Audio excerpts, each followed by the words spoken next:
Сәлеметсіңдер ме, оқушылар? Бүгін 3-ші бөлім Қазақстандағы жан-жануарлар мен өсімдіктер әлемі тақырыбы бойынша нәтиже сабақ. Мен не үйрендім? Оқылым тапсырмасы. Бірінші тапсырма. 72-ші бет. Мәтінді оқы. Әлібек: Әнел, саған қандай аң ұнайды? Әнел: маған аю ұнайды. Ол сүйкімді. Аю құлпынай теріп жейді.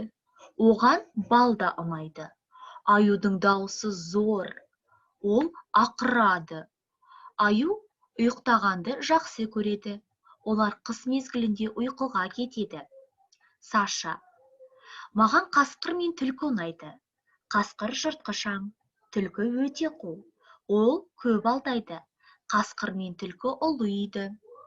Әлібек: мен барыс пен жолбарысты жақсы көремін. Олар биікке секіреді. Олар мысыққа ұқсайды.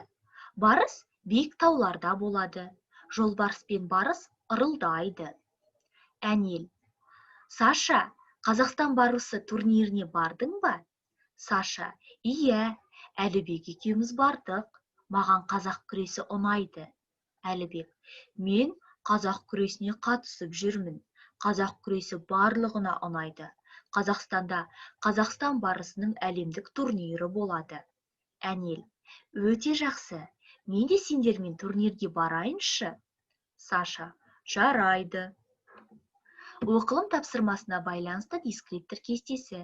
Мәтінді түсініп оқиды 1 балл. Мәтінді оқу барысында орфоэпиялық нормаларды сақтайды 3 балл. Жазылым тапсырмасы. 3-ші тапсырма. 73-ші бет. Сұраққа жауап беріп, диаграмманы толтыр. Барыс қандай аңдармен күресті? Деген сұраққа жауап беріп, диаграмманы толықтырып шығамыз.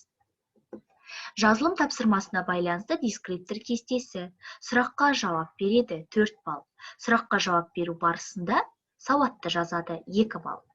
Осымен сабақ аяқталды. Сау болыңдар, оқушылар.